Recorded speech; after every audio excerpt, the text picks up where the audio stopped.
Çocukluğumun en merak hatıralarından biri salonda toplanıp Atari'nin başında saatlerce kontrol oynadığımız o sihirli günlerdi. Her yeni bölümde sanki evimizde küçük bir zafer bayramı yaşanırdı. Ninja kaplumbağaların maceralarında saatlerce kaybolurduk. Her zafer çığlığı küçük birer kahramanlık destanı gibiydi. O zamanlar bir Atari'nin evimize gelişi uzaydan bir uzaylının inişi kadar büyülü hissettiriyordu. Yıllar sonra öğrendim ki oynadığımız Contra ve Ninja kaplumbağalar oyunları aslında NES için tasarlanmıştı. Ama o yıllarda Türkiye'de her kasetli konsola Atari denirdi. Markalar, modeller önemli değildi. Evimize gelen her oyun makinesi çocuk aklımızda sadece Atari olarak yer etmişti. Belki de bu yüzden teknik gerçekler değil, hissettirdikleri önemliydi. Her şey 1972 yılında Nolan Bushnell ve Ted Dabney'in bir hayalle yola çıkmasıyla başladı. Bilardo salonlarında bile insanlar kuyruklara girsin, birkaç jetonla dijital dünyanın kapılarını aralasın istediler. Ve bunu başardılar. Pong adlı oyunlarıyla. Pong sadece bir masa tenisi simülasyonu değildi. O tüm video oyun endüstrisinin kalp atışıydı. Basit bir ekran, iki çizgi ve bir nokta ile milyonları büyülemeye başardılar. Sonra 1977'de Atari 2600 geldi. Artık herkes evinde televizyonuna bağladığı bir cihazla farklı oyunlar oynayabiliyordu. Kartuş sistemi oyun dünyasında adeta bir çağ başlattı. Atari 2600 bir gecede kahraman oldu. Oyun artık sadece salonlarda değil, evlerin kalbinde de yerini almıştı. Ancak 1983'te işler değişti. Video oyun dünyası büyük bir çöküş yaşadı. Sebepler zinciri uzundu. Kalitesiz aceleyle çıkarılan yüzlerce oyun, tüketicinin güvenini kaybeden yapımcılar, pazarın kendini tüketmesi. Bu dönemin en acı sembollerinden biri ise Atari'nin umutla piyasaya sürdüğü ama tam anlamıyla fiyasko olan E.T. oyunu oldu. Öyle kötüydü ki anlatılanlara göre binlerce kopyası çöllere gömüldü. Ve 2014 yılında New Mexico çölünde yapılan kazılarla bu efsane doğrulandı. O oyunlar gerçekten de oradaydı. Adeta bir dijital mezarlık gibi. 1984'te Atari'nin ev konsolu ve bilgisayar bölümleri satıldı. Tramiel, Commodore'dan ayrıldıktan sonra Tramiel Teknoloji Ltd'yi kurdu. Atari'yi satın aldı. Şirket yeniden yapılanarak Atari Corporation adını aldı. Ama artık hiçbir şey eskisi gibi olmayacaktı. Atari'nin yükselişi bir hayalin peşinden koşmanın nasıl bir devrimi başlatabileceğini gösterdi. Düşüşü ise kaliteyi ve oyuncu güvenini kaybeden bir markanın nasıl sessizce tarih sahnesinden silinebileceğinin acı bir örneğiydi. Bir teknoloji, bir heves veya bir rüya ancak ona verdiğin değer kadar yaşar. Atari hem en güzel başlangıçlardan birini hem de en sert uyanışlardan birini temsil ediyor. Ve bizim için Atari bir markadan çok daha fazlasıydı. O çocukluk hayallerimizin ilk konsoluydu. Atari 80'lerin başında artık sadece bir oyun markası değil, bir kültür ikonuydu. Logosunu gören herkes o anda bir şey hissediyordu. Eğlence, yenilik, macera. Fakat içten içe bu devasa gemi çatırdamaya başlamıştı. Başarı beraberinde kaosu getirmişti. Şirket içinde yönetim kargaşaları yaşanıyor, Atari'nin kurucuları ve yatırımcıları arasında çatışmalar çıkıyordu. Aslında bu durum bir felsefi kırılmanın işaretiydi. Bir vizyonun çocukları büyüdüklerinde o vizyonu kaybetmeye başlarlar. Nolan Bushnell Atari'yi kurduğunda oyun bir tutkuydu. Ancak zamanla yatırımcılar geldi, beklentiler büyüdü. Daha fazla kar, daha hızlı üretim, daha büyük satış hedefleri. Atari artık sadece oyun üretmiyordu. Beklentileri de yönetmeye çalışıyordu. Ve bu markanın ruhunu zedelemeye başladı. Özellikle Warner Communications'ın 1976'da Atari'yi satın almasıyla birlikte Bushnell'in yaratıcı özgürlüğü iyice daraldı. Bushnell 1978'de şirketten ayrıldı. O gittiğinde sanki Atari'nin kalbi de onunla birlikte gitmişti. Warner yönetimi Atari 2600'ün başarısına fazla güveniyordu. Ama piyasaya sürdükleri her yeni oyunun sırf Atari logosunu taşıyor diye satılacağını sandılar. Kaliteyi göz ardı ettiler. Bir noktadan sonra yüzlerce lisanssız ve kötü tasarlanmış oyun piyasaya akmaya başladı. Pac-Man'in Atari 2600 versiyonu gibi oyunlar arcade sürümünün yanına bile yaklaşamıyordu. Oyuncular hayal kırıklığına uğradı. En sonunda 1983'te yaşanan Video Game Crash yani video oyun endüstrisinin çöküşü geldi. Amerika'da raflar dolup taştı. Atari'nin ve diğer markaların oyunları $1 bile satılamaz hale geldiler. Atari'nin bir zamanlar yükseldiği zirveler şimdi devasa bir çöküşün altında eziliyordu. Atari eski ihtişamını bir daha yakalayamadı ama kaybolmadı da. Sessizce oyun endüstrisinin DNA'sına işledi. Bugün kullandığımız pek çok kavram, joystick, oyun kartuşu, arcade kültürü Atari'nin mirasıdır. Dijital eğlenceyi evlere taşıyan ilk kervanın lideriydi onlar. Ve bu vizyon Sony'den Nintendo'ya kadar herkesin yolunu aydınlattı. Bir yıldız söndüğünde bile ışını bir süre daha göndermeye devam eder. İşte Atari de böyle bir yıldızdı. Arcade salonlarının sıcak ışıkları altında başlayan o küçük devrim bugünkü devasa oyun dünyasının ilk kıvılcımıydı. Ve belki de Atari'nin asıl zaferi sadece sattığı konsollar değil, insanlara verdiği hayallerdi. Çocukların, gençlerin, belki de bugün oyun geliştiricisi olanların ilk defa ellerinde bir joystick tutarak hayal kurmasına sebep olmasıydı. 1983'teki büyük çöküş sadece Atari'yi değil, tüm oyun endüstrisini derinden sarsmıştı. Bir zamanlar sonsuz büyüme vaat eden bu sektör şimdi iflasların ve kapanan şirketlerin mezarlığına dönüşmüştü. Çocukların gözündeki o sihirli ekranlar yerini boş raflara ve satılamayan kutulara bırakmıştı. Ancak Ancak Atari tamamen kaybolmadı. 1984 yılında Jack Tramiel şirketin ev bilgisayarı bölümünü satın aldıktan sonra Atari Corporation adı altında yeni bir başlangıç yaptı. Artık hedef sadece ev konsolları değildi. Bilgisayarlar da bu yeni vizyonun bir parçasıydı. Özellikle Atari ST serisi o dönemin müzisyenleri ve grafik sanatçıları için düşük maliyetli bir yaratım aracı haline geldi. Fakat gerçek şu ki Atari o ilk dönemindeki yıldız parlaklığını bir daha asla yakalayamadı. Nintendo'nun Famicom'u daha sonra NES olarak bilinecek Japonya'da fırtınalar estiriyordu. Atari geçmişin bir efsanesi olmaya doğru yavaşça kayıyordu. Bugün Atari'nin logosuna bakınca sadece bir şirket değil bir çağın ruhu görünüyor. 3 çizgiden oluşan o basit şekil teknolojinin doğuşunu ve yaratıcılığın patlamasını ve eğlence dünyasının ilk adımlarını simgeliyor. Adeta bir dağın zirvesi gibi ulaşılması zor ama ilham verici. Atari sadece oyunlar üretmedi. İlk defa insanlara şunu öğretti. Teknoloji soğuk metal yığınlarından ibaret olmak zorunda değildir. Onunla hayaller kurabilirsiniz. Bugün oyun oynamak sıradan bir alışkanlıksa e-sporları sanal gerçeklik deneyimleri hayatımızın bir parçasıysa bunun bir kökünde o zamanları çocukken joystick'i titreyerek tutan Atari oyuncuları vardır. Atari'nin yarattığı o ilk kıvılcım asla tamamen sönmedi. Sadece başka formlara dönüştü. Tıpkı bir yıldızın süpernovaya dönüşmesi gibi yıkım bile yeni doğumlara zemin hazırlar. 80'lerin sonu 90'ların başında Atari farklı girişimlerde bulundu. Atari Lynx dünyanın ilk renkli ekranlı taşınabilir oyun konsolu. Atari Jaguar 64 bitlik ev konsolu. Teoride devrimseldi ama pratikte başarısız oldu. Ancak Nintendo ve ardından Sony gibi yeni devlerin karşısında Atari eski büyüsünü geri kazanamadı. Pazar artık bambaşka bir kurallar kitabına göre oynanıyordu. 1996'da Atari'nin oyun bölümünde büyük bir kısmı GTS Corporation tarafından satın alındı. Adı bir süre teknoloji sektöründe var oldu. Sonra Infogrames gibi Avrupa merkezi şirketler tarafından tekrar canlandırıldı. Bugün Atari markası hala yaşıyor, yeni projeler, retro konsollar ve nostaljik içeriklerle bir şekilde kendini hatırlatıyor. Ama o eski ruh, o ilk neslin Atari'yi bir sihir gibi görmesi, zamanın tozlu raflarına karıştı. Şimdi sadece o büyüyü hatırlayanların kalbinde yaşamaya devam ediyor. Bugün her yerde rastladığımız basit oyun mantıklarının bir zamanlar bir devrimin başlangıcı olduğunu hatırlamak zor. İşte Pong tam da bu devrimin ilk ateşini yakan kıvılcımdı. Yıl 1972, bir bar köşesinde duran ahşap bir kutu, üstünde bir ekran ve 2 tane metal sap. İnsanlar başına üşüşmüş, heyecanla sıraya giriyorlar. İşte Pong'un doğuş sahnesi böyleydi. Dolan Bushler ve Ted Dabney Atari kurduklarında video oyunların geleceğini değiştirecek bir fikir arıyorlardı. Çalışanlarından Alan Alcorn'a basit bir oyun yapma görevi verdiler. Ama bu görev tarihin akışını değiştirecekti. Alcorn masa tenisi ping-pong konseptini aldı ve basitleştirerek bir arcade makinesine uyarladı. 2 dikey çubuk ve bir top pikseli. İşte Pong'un tüm dünyası buydu. Ama mesele sadece görsellikte değildi. Pong hareket kavramını dijital dünyaya getiren ilk büyük örnekti. Top çarpıyor, hızlanıyor, açı değişiyordu. Ve bu basit mekaniğin içindeki küçük rastlantılar oyunculara ilk defa bir rekabet ve kontrol hissi yaşatıyordu. Sadece izlemek değil, müdahale etmek. İlk defa bir ekrana karşı değil, bir başkasına karşı oynuyordun. İnsan sadece seyirci olmakla yetinmeyip kaderi üzerinde söz sahibi olmak ister. Pong işte bu duyguyu dijital dünyaya taşımıştı. Atari Pong'un ilk prototipini bir bara, yani Handicaps Tavern'e yerleştirdiğinde kimse bu kadar büyük bir patlama beklemiyordu. Makine bir gece içinde o kadar dolup taştı ki birkaç gün sonra bar sahibi arayıp şikayet etti. Makine bozuldu, paraları almıyor. Kontrole gelen ekip makinenin bozulmadığını fark etmişti. Sadece içindeki bozuk para haznesi tamamen dolmuştu. İnsanlar o kadar çok oynamıştı ki makine artık paraları kabul etmiyordu. İşte tam o an Atari'nin kurucuları neye dokunduklarını anladılar. Bu sadece bir oyun değildi. Bu bir kültürel patlamaydı. İnsanlar yeni bir eğlence biçimine susamıştı ve Pong onların ilk aşkı olmuştu. Bir topun 2 çizgi arasında sekmesi dışarıdan bakınca basit bir oyun gibi görünür. Ama o küçük ekranla insanın sonsuz rekabet tutkusu, zafer arzusu ve kontrol ihtiyacı gizlenmişti. Pong dijital çağın ilk aynasıydı. Basit görünüyordu ama içine bakınca kendimizi görüyorduk. Başarının kokusu suya düşen bir damla kan gibidir ve Pong'un başarısının ardından bu koku teknoloji dünyasının dört bir yanına yayıldı. Atari Pong'u piyasaya sürdüğünde henüz video oyun patenti gibi kavramlar tam oturmamıştı. Oyun sektörü öylesine yeniydi ki yasal koruma mekanizmaları neredeyse yoktu. Bu yüzden Pong'un gördüğü ilgi bir klon fırtınasını tetiklemişti. Her köşe başında bir Pong kopyası üretiliyordu. Büyük küçük demeden yüzlerce şirket Pong'un aynısını bazen ufak değişiklerle, bazen neredeyse birebir kopyalayarak piyasaya sürmeye başladı. İlhamla taklit arasındaki çizgi bazen çok incedir. Özellikle herkes altına hücum ediyorsa. Magnavox, Odyssey gibi daha eski sistemler kendi Pong benzerlerini üretmeye başladı. Coleco gibi yeni oyuncular kendi masa tenisi oyunlarını evlere taşımaya çalıştı. Bazı klonlar o kadar kalitesizdi ki Pong'un yaratıcılarının bile yüzünü kızartacak seviyedeydi. Öyle ki Pong'un özündeki eğlence ruhu yerine hatalı top fiziği, kötü kontroller ve ucuz tasarımlarla dolu klon makineler piyasayı istila etti. Bu klonlar bir yandan Pong'un adını daha da büyütürken bir yandan Atari'nin imajına zarar veriyordu. Çünkü insanlar her kötü Pong oyununu Atari oyunu sanıyordu. Pong topunun 2 çizgi arasında sekip durduğu bir dünyada kimse henüz bir ekranın içinde macera yaşayabileceğini hayal bile edemiyordu. Ta ki Adventure çıkana kadar. bilgisayar. 1979 yılında Atari 2600 için geliştirilen Adventure sadece bir oyun değil, dijital bir mitoloji denemesiydi. Ve bu küçük kartuş oyunların sonsuz bir evrene dönüşebileceğinin ilk işaretiydi. Adventure'ın yaratıcı ismi Warren Robinet. Robinet klasik bir masaüstü oyunu olan Colossal Cave Adventure'dan esinlendi. Ancak elinde dev bir bilgisayar ve geniş bir RAM değil, sadece Atari 2600'ün kısıtlı donanımı vardı. Buna rağmen Robinet öyle bir dünya inşa etti ki küçük bir ekranın içinde ejderhalar, anahtarlar, kaleler ve gizemlerle dolu bir macera gizliydi. Oyuncu ekranda sadece küçük bir kare karakteri kontrol ediyordu. Ama bu kare bir kahramanı simgeliyordu. Sadece birkaç piksel ile kahramanlık hikayeleri anlatabileceğini kanıtlanmıştı. Kimi zaman kahraman olmak için kılıçlara değil, sadece bir hayale ihtiyacın vardır. Adventure oyun dünyasında birçok ilki getirdi. İlk açık dünya yapısına sahip oyunlardan biri oldu. Oyuncular özgürce farklı ekranlar arasında gezebiliyor, ipuçları toplayıp gizemleri çözebiliyordu. İlk gizli oda Easter egg mekanizmasını getirdi. Robinet yöneticilere kızgın olduğu için kendi adını oyunun içine gizli bir mesajda sakladı. Bir ekranın derinliklerinde gizlenen mesajda şöyle yazıyordu: Created by Warren Robinet. Bu gizli mesaj tarihteki ilk Easter egg gizli sürpriz içerik olarak kabul edilir. Bugün hala oyunlarda, filmlerde, dizilerde gördüğümüz Easter egg kültürünün kökeni tam da buraya dayanıyor. Gerçek kahramanlar isimlerini alkış beklemeden duvarların ardına yazarlar. Adventure, Atari döneminin sınırlarını aşan bir işaret fişeğiydi. Oyunların sadece skor kasma ya da refleks testi olmadığını, birer hikaye anlatımı aracı olabileceğini gösterdi. Oyunculara özgürlük verdi. İstedikleri sırayla ilerleyebilir, keşfedebilir, seçimler yapabilirlerdi. Macera türünün daha sonra Zelda gibi efsanelere ve RPG oyunlarına giden yolu açtı. Bugün oynadığımız açık dünya oyunlarının, devasa RPG'lerin, gizem dolu keşif deneyimlerinin temel taşlarından biri Adventure'dır. Ve tüm bunlar birkaç kilobaytlık bir kartuşta atılan küçük ama sonsuz yankılanan bir adımdı. Adventure'ın ekranında sadece birkaç kare ve birkaç çizgi vardı belki. Ama o küçük piksel dünyasının ardında koca bir hayal gücü evreni saklıydı. İşte Adventure oyunculara ilk defa şunu söyledi: oyunlar sadece skor kasmak için değil, dünyalar kurmak, hikayeler anlatmak için de var olabilir. Ve bu fikir video oyun endüstrisinde bir sessiz devrim başlattı. O zamana kadar oyunlar basitti. Top sektir, uzay gemisiyle ateş et, en yüksek puanı topla. Ama Adventure neden sonuç ilişkisi, keşif duygusu ve anlatı akışı gibi kavramları oyunun içine yerleştirdi. Bir anahtarın yerini bulmak, bir ejderhadan kaçmak, bir kalenin kapılarını açmak. Bunlar artık sadece eylemler değil, bir anlatının parçalarıydı. Oyun dünyası sadece mekanik beceri isteyen bir yarış olmaktan çıkıp oyuncunun duygularına, merakına ve hayal gücüne dokunan bir deneyime dönüşmeye başladı. Adventure ile başlayan bu akım sonradan devrimsel sonuçlar doğurdu. 1980'lerde Zelda macerayı devasa açık dünyalarla birleştirdi. 1990'larda Final Fantasy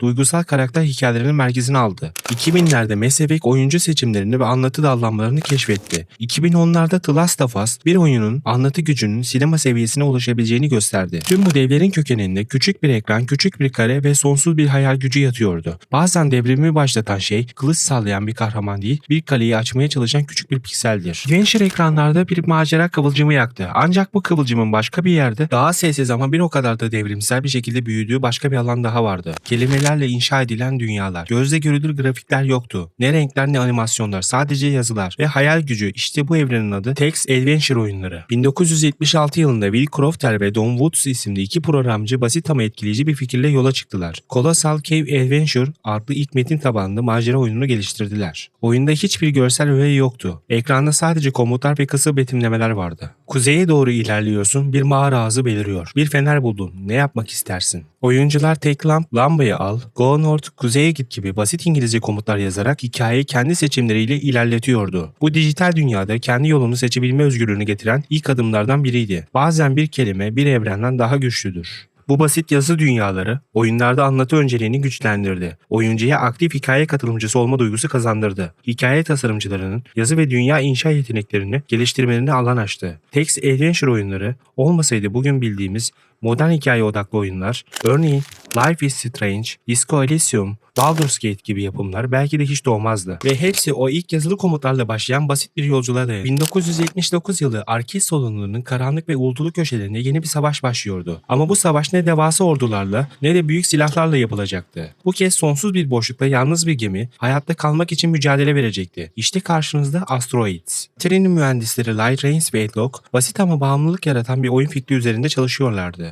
İlham kaynakları önceki başarılı arcade oyunlarıydı. Özellikle Space War gibi uzay savaşlarını konu alan ilk oyun deneyimleri. Asteroids'in temel fikri şuydu. Bir uzay gemisini kontrol ediyorsun. Etrafında devasa asteroidler ve düşman uçan daireler var. Hayatta kalmak için çevrendeki tüm tehlikeleri yok etmek zorundasın. Ve boşlukta kavruldukça momentum ve fizik kurallarıyla mücadele etmek zorundasın. İşte o küçük geminin titrek motor sesiyle oyuncular ilk defa bir video oyununda boşluk hissini, sonsuzluk ve yalnızlık duygusunu hissettiler. Bazen en büyük düşmanın görünen değil, içinde taşıdığın korkudur. Asteroids birkaç devrimsel yenilik getirdi. Gerçekçi momentum fiziği. Gemiyi bir kere hızlandırırsan boşlukta sürüklenmeye devam ederdi. İlk defa bir oyun boşlukta hareket yasalarını doğru bir şekilde uyguluyordu. Bu oyunculara reflekslerinin yanında stratejik düşünme zorunluluğu da getirdi. Vektör grafikleri. Asteroids düz piksel çizimler yerine keskin, ışık gibi parlayan vektör grafikleri kullandı. Bu sayede görüntü daha net, daha fütüristik bir his veriyordu. Çevresel tehditler ve sonsuz döngü. Asteroidler yok edildikçe parçalanıyor, küçük parçalar daha hızlı ve tehlikeli hale geliyordu. Yani oyun aslında sabit kalmıyordu. Her yok ediş yeni bir tehlike doğuruyordu. Asteroids çıktığı yıl arcade salonlarında rekor üstüne rekor kırdı. Sadece birkaç yıl içinde 70 binden fazla arcade makinesi satıldı. Atari tarihinin en çok kazandıran arcade oyunlarından biri oldu. O dönemin gençleri ellerinde jetonlarla Asteroids makinelerinin önünde saatler harcıyordu. Kim daha uzun süre hayatta kalacak? Kim daha yüksek skor yapacak? Bu oyunların refleks ve hayatta kalma mücadelesi kavramını güçlendiren ilk büyük deneyimlerden biriydi. 1978 yılında arcade salonlarının karanlık köşelerinde bir oyun ortaya çıktı. Sonsuz boşlukta ilerleyen piksel uzaylıları aşağı doğru süzülüyor. Biz elimizde küçük bir lazer topu ile dünyayı korumaya çalışıyorduk.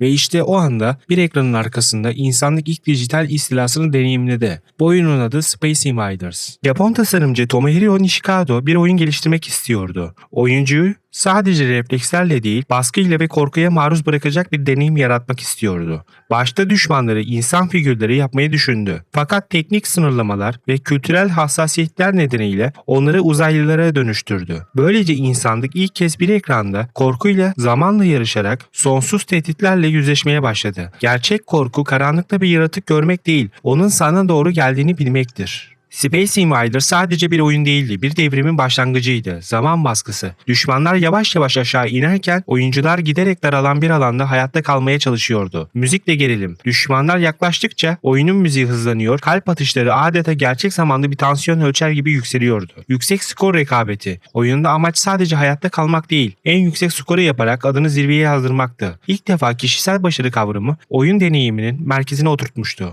1978'de arcade dünyasını fetheden Space Invaders, 1980 yılında resmi olarak Atari 2600'e portlandı. Ve bu sadece bir port değildi. Bu ev eğlencesinde bir devrimin patlamasıydı. Space Invaders, Atari 2600'ün satışlarını öyle arttırdı ki insanlar Space Invaders oynayabilmek için konsol satın alıyordu. Atari ilk defa büyük bir arcade hitini evlere taşıyarak arcade evinize geldi dönemini başlattı. Bu hamle Atari 2600'ü sadece bir oyuncak değil, bir ev eğlence merkezine dönüştürdü. Bazen bir imparatorluğu kuran şey ordular değil, bir ekrandaki ışık parçacıklarıdır. Space Invaders o kadar popülerdi ki Japonya'da arcade salonları Space Invaders makineleriyle doldu taştı. Hatta ülkede bozuk para üretimini arttırmak gerektiği söylentileri bile yayıldı. Efsane tam olarak doğrulanmasa da Space Invaders'ın ekonomiye bile etki ettiği tartışılmaz. Bu oyun sayesinde arcade salonları sosyal buluşma alanlarına dönüştü. İnsanlar yalnız oynamıyordu. Rekabet ediyor, konuşuyor, kaybedip tekrar deniyordu. Space Invaders oyunların bireysel bir uğraş değil, toplumsal bir fenomen olabileceğini göstermişti. 1980'de dünya bir labirentin içinde hapsoldu. Sarı bir daire dört renkli hayaletin arasında kaçıyor, kovalıyor, güç topluyor. Ve o küçük sarı karakter kısa sürede bir neslin kalbine efsane haline geldi. Oyun tarihinin en ikonik isimlerinden biri sahneye çıkmıştı, Pac-Man. Pac-Man, Japon tasarımcı Toru Iwatani tarafından geliştirildi. Iwatani'nin amacı o zamana kadar erkeklere yönelik olan şiddet dolu uzay ve savaş temalı oyunlara bir alternatif sunmaktı. Bir pizza dilimi eksik bir daire çizerek karakterini tasarladı ve ona yemek yeme fikrini ekledi. Oyuncu, Pac-Man karakteriyle ekrandaki tüm noktaları yemeye çalışıyor, hayaletlerden kaçıyor, güç peletlerini yediğinde hayaletleri yiyebiliyordu. Bu kadar basit bir mekanikle bir fenomen yarattı. Bazen bir dünya değiştirmek için büyük bir orduya değil, küçük bir sıraya ihtiyacın vardır. Pac-Man, arcade kültürünü dönüştürdü. dönüştürdü. Kadın oyunculara da hitap eden ilk büyük arcade oyunu oldu. Karakter merkezli ilk büyük video oyunlarından biriydi. Pac-Man bir yıldız karakter yaratarak oyun dünyasında marka oluşturmanın yolunu açtı. Ayrıca labirent tabanlı oyun mekanikleri doğdu. Pac-Man sadece bir oyun değildi. Tişörtlerden çizgi filmlere kadar uzanan bir kültür fırtınasıydı. 1980'de arcade salonlarında fırtına gibi esen Pac-Man 1982 yılında Atari 2600 için ev konsoluna portlandı ve herkes nefesini tutmuştu. Artık insanlar evlerinde Pac-Man oynayabilecekti. Ama işler beklenildiği gibi gitmedi. Atari 2600'ün donanım sınırlamaları Pac-Man'in arcade sürümündeki deneyimi sunmasına izin vermedi. Labirentler küçültüldü, renkler bozuldu, hayaletler tek renk oldu. Grafikler titrek ve düzensizdi. Ses efektleri ise yetersizdi. Sonuçta Atari 2600 versiyonunun çok satmasına rağmen büyük bir hayal kırıklığı yarattı. Atari bu sürüm için fazla kopya bastığı için milyonlarca stok elde kaldı. Bu port Atari'nin marka değerine zarar veren ilk büyük darbelerden biri oldu ve endüstride tüketici güvenin kırılmasına katkı sağladı. İleride yaşanacak olan 1983 video oyun çöküşünün gizli öncelerinden biri sayılır. 1982 yılında bir filmin sıcaklığı tüm dünyayı sarmıştı. Steven Spielberg'ün yönettiği E.T., insanlık ve yabancı varlık arasındaki sevgi bağını anlatıyordu ve o yılın sonunda Atari elinde en büyük kozlarından birini tutuyordu. E.T.'nin oyun hakları. Beklentiler devasa büyüktü ama sonuç oyun tarihinin en büyük felaketlerinden birine dönüştü. Atari, E.T. filminin başarısını fırsata çevirmek istiyordu. Bu yüzden Warner Bros. 20-25 milyon dolarlık devasa bir lisans ücreti ödeyerek E.T.'nin oyun haklarını satın aldı. O zamanın parasıyla bile astronomik bir miktardı. Ve sonra Atari tarihin belki de en büyük acele kararını verdi. Oyun sadece 5 haftada geliştirilecekti. Noel sezonuna yetişmesi gerekiyordu. Proje ünlü tasarımcı Howard Scott Warshaw'a teslim edilmişti. Warshaw önceden Yars Revenge gibi başarılı oyunlar yapmıştı. Ancak 5 haftada bitirilen bir oyun ne kadar iyi olabilirdi? E.T. oyununun amacı şuydu. E.T.'yi kontrol ederek dünyadan kaçmak için gerekli telefon parçalarını bulmak, hükümet ajanlarından ve bilim adamlarından kaçmak. Ama pratikte oyun haritası anlamsızca karmaşıktı. Oyuncular sürekli görünmez çukurlara düşüyor, çukura düşen E.T.'yi tekrar kaldırmak bir işkenceye dönüşüyordu. Ne yapılması gerektiği konusunda hiçbir açıklama yoktu. İlk defa oyuncular bir oyunda sadece kötü tasarımda değil, gerçek bir hayal kırıklığıyla karşı karşıya kaldı. Bazen en büyük korku, karşında dev bir düşman değil, ne yapacağını bilememektir. Atari E.T. için milyonlarca kartuş üretti. Ancak oyun çıktıktan sonra oyuncular hayal kırıklığına uğradı. Kartuşlar satılmadı, iade yağmuru başladı. Sonunda Atari yüz binlerce satılamayan E.T. kartuşunu New Mexico çölüne gömmek zorunda kaldı. 2014 yılında yapılan kazılarda bu efsanevi gömü gerçekten ortaya çıkarıldı. E.T. Atari'nin itibarına vurulan en ağır darbelerden biri oldu ve video oyun sektöründeki güven krizi büyüyerek 1983 video oyun endüstrisi çöküşüne giden yolu açtı. 1981 yılında arcade salonlarında yeni bir kahraman doğdu. Ama bu kahraman bir şövalye ya da uzaylı değildi. Mavi tulumlu bıyıklı bir tesisatçıydı ve o gün video oyunlarının kaderi sonsuza dek değişti. İşte karşınızda Donkey Kong ve Donkey Kong'un içinde saklı küçük bir isim Mario. Nintendo 1980'lerin başında Amerika pazarında tutunmaya çalışıyordu. Radar Scope adlı oyunları başarısız olmuştu ve acil olarak yeni bir hite ihtiyaçları vardı. Genç bir oyun tasarımcısı Shigeru Miyamoto görevlendirildi. Miyamoto, King Kong ve Popeye gibi Amerikan popüler kültür figürlerinden esinlenerek bir hikaye kurdu. Bir dev goril, Donkey Kong, bir kaçırılan prenses, Pauline, onu kurtarmaya çalışan küçük bir kahraman. İlk başta ismi bile yoktu. İşte Donkey Kong bu basit ama etkileyici hikayeyle doğdu. İlk başta bu kahramanın ismi Jumpman idi. Çünkü tek yaptığı şey zıplamaktı. Ancak daha sonra Nintendo of America'nın deposunda sorumlu olan Mario Segalia'ya benzetildiği için karakterin ismi Mario olarak değiştirildi. Mario ilk çıkışını işte bu Donkey Kong oyununda yaptı. Henüz tesisatçı kimliği tam oturmamıştı. O dönem sadece şantiye işçisi gibi görünüyordu. Ama Mario'nun sıcakkanlı tasarımı, sempatik hareketleri ve kolay kontrolü onu kısa sürede oyuncuların gönlünde farklı bir yere koydu. Bazen kahraman olmak için bir kılıca değil, bir adım ileri atacak cesarete ihtiyacım vardır. Donkey Kong arcade salonlarında büyük bir başarı kazanınca kısa sürede ev konsollarına da taşındı. 1982'de Coleco Donkey Kong'un haklarını aldı. Ancak Atari 2600 içinde bir port geliştirildi ve piyasaya sürüldü. Atari 2600 sürümü arcade sürümüne kıyasla oldukça kısıtlıydı. Grafikler basitleştirilmişti. Bazı seviyeler eksikti. Örneğin Cement Factory bölümü yoktu. Renkler daha soluktu. Yine de o dönem için Donkey Kong'un Atari 2600'e gelmesi büyük bir olaydı. Çünkü oyuncular ilk defa evlerinde Mario ile Donkey Kong'a karşı savaşabiliyordu. Peki sonra ne oldu? Coleco Donkey Kong'un ev konsolu haklarını aldı. Coleco Vision için en kaliteli portu yaptı. Coleco Vision versiyonu çok daha iyiydi. Atari daha düşük kaliteli bir port yaptı ve daha geniş kitleye ulaştırdı. Çünkü Atari 2600 Amerika'da hala en yaygın konsoldu. Nintendo Donkey Kong'un ve dolayısıyla Mario karakterinin tüm yaratım haklarını elinde tutuyordu. Sadece ev portlarını lisanslamıştı. Mario Donkey Kong sonrası o kadar popüler oldu ki Nintendo kendi oyunlarını yapmaya karar verdi. Mario Bros 1983'te çıktı. Ardından Super Mario Bros 1985'te geldi ve böylece Mario Nintendo'nun resmi yüzü haline geldi. Yani Atari Donkey Kong'u bir port olarak aldı ama Mario'nun potansiyelini tam olarak değerlendiremedi. Nintendo Mario'yu kendi orijinal oyunlarıyla büyüttü ve onu tüm zamanların en büyük oyun ikonuna dönüştürdü. Donkey Kong ilk defa oyuncunun yukarı doğru ilerlediği oyunlardan biriydi. O zamana kadar çoğu oyun yatay düzlemde ilerlerdi. Miyamoto, Mario'ya bıyık ve şapka ekledi. Çünkü 8 bit grafiklerde yüz detayları çizmek çok zordu. Bıyık ve şapka karakteri daha okunur hale getirdi. Basit bir şekilde bazı Atari 2600 oyunları, Combat Atari 2600'ün ilk çıkış oyunlarından biriydi. Oyunda iki tank birbirine karşı savaşıyordu. Atlantis 1982'de Atari 2600 için çıkan bir savar tabanlı savunma oyunuydu. Oyuncu kayıp Atlantis şehrini uzaylı istilasından korumaya çalışıyordu. Ekranın altında 3 farklı üs vardı. Üstten geçen düşman gemilerine ateş ediliyordu. Hızla gelen düşman dalgalarına karşı refleks ve zamanlama gerekiyordu. Grafikleri dönemine göre etkileyiciydi ve şehir savunma temasını ilk kullananlardan biri oldu.